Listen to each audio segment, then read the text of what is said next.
Paddy Pimblett. Look at that. Right. Paddy the Baddy. Oh, the big right hand. One of the UFC's most entertaining fighters. Here we go.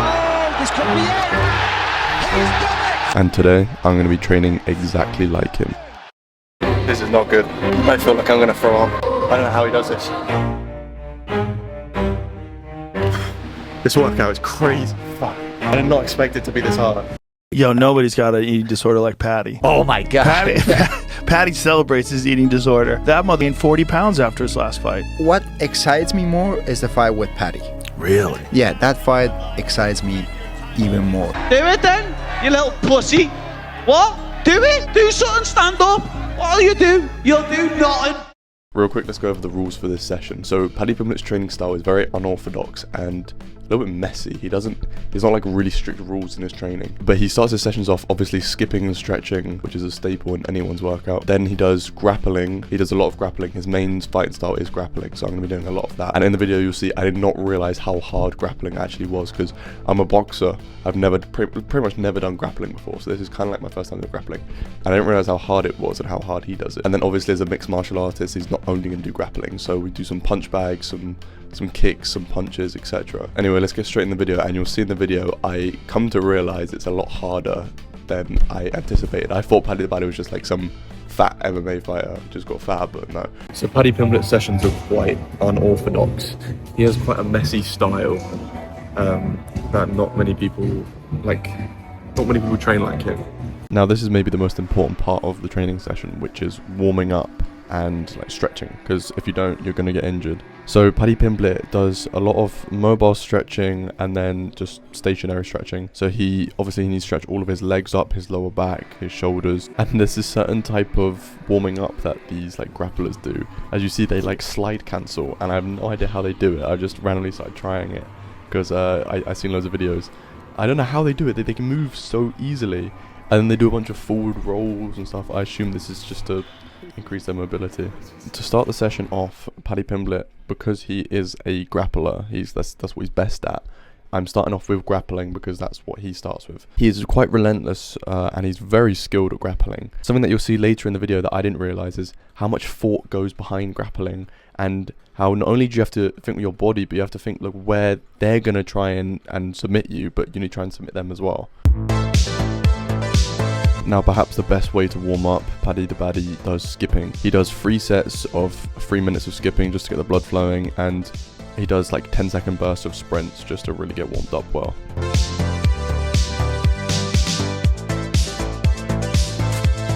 A key part to Paddy's success is his neck strength. I didn't realize until doing this how much you require your neck, and like obviously to take punches, but also in grappling as well, because Paddy's opponents will like pull his neck in certain places and try and manipulate his neck. So he really has to have good neck strength. He has a very strong physical presence, but so Paddy has some crazy ground and pound skills. He is completely ruthless and relentless. He just does not care about hurting his opponent at all. So I'm starting by just using elbows. You have to make sure that your hand touching the ground is really stable so you can get as much power as possible. But you also have to think about not getting submitted or anything whilst you're doing this.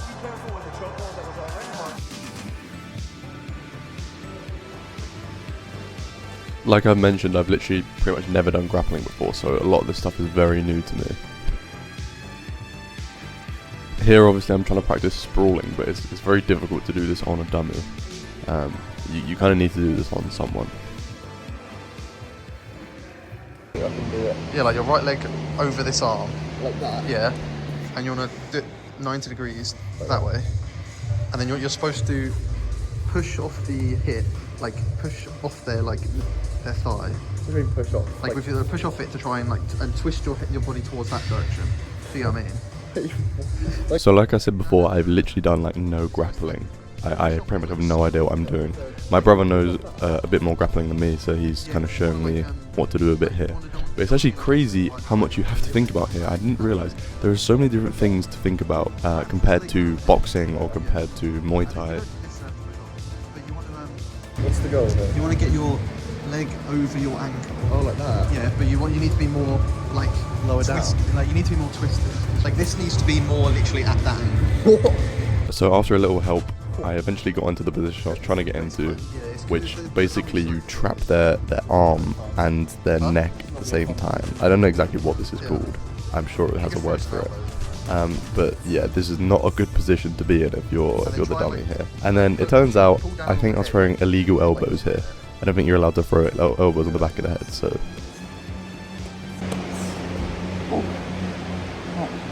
The other leg. This is tight. The side that's 90 degrees is the one that's like touching the head. Yeah. And then the other side is on the arm. So I don't want to go like this. If you can do it with that leg, yeah. So once again, right here, my right leg isn't locked in properly, so someone would easily be able to get out of this, and I just didn't know this. This is another thing that you just have to think about, and it's second nature to people like Paddy Pimblett. They just do it on habit now. But eventually my brother shows me that I need to lock it in on the side of the body more, and as you'll see here in a second, it's way more locked in, and it's a lot less likely to be able to get out of this position. Look, Paddy Pimblett looks tough, but I don't understand how he's got such good fitness being that big. Like, he puts on so much weight after his fights. I don't get how he's got this good fitness.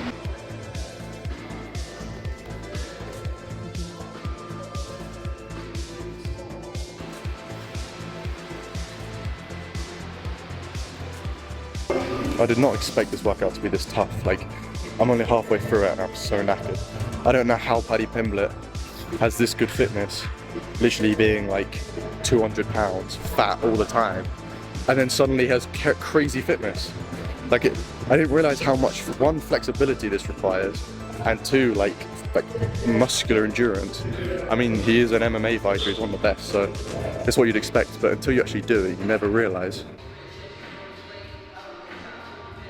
Even though Paddy Pimblett is best on the ground, he is still very good at striking and kicking. Paddy's striking style isn't about being textbook perfect, it's about being effective. He's comfortable being a bit awkward on the feet, and he's quite messy, but it creates chaos, and in MMA, chaos actually can work. Know what I mean? But what are you learning here, lad? It's the striking, innit? Yeah, all the boxing, all the fundamentals. He likes to say striking coach Chris lately as well, because he's been adding kicks in for me. And elbows and that. Funny, innit?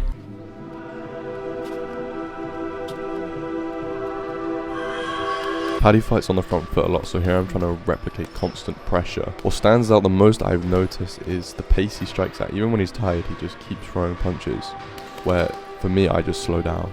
I don't understand how he does it.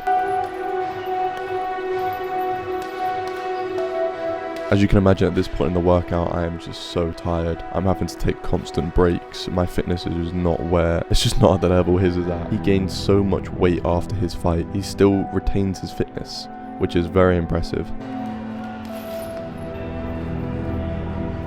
The amount of energy it requires to throw constant kicks is insane. You're using your whole body and it really takes it out of you.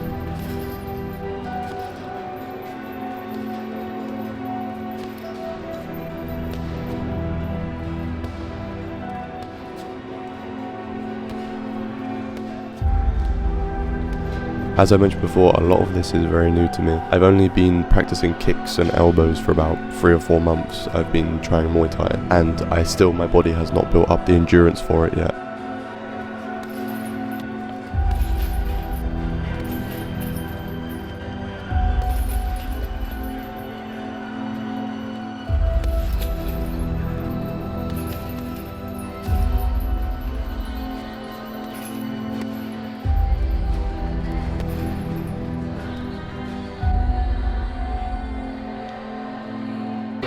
This is not good. I feel like I'm gonna throw up. I don't know how he does this. I feel like I'm gonna be sick.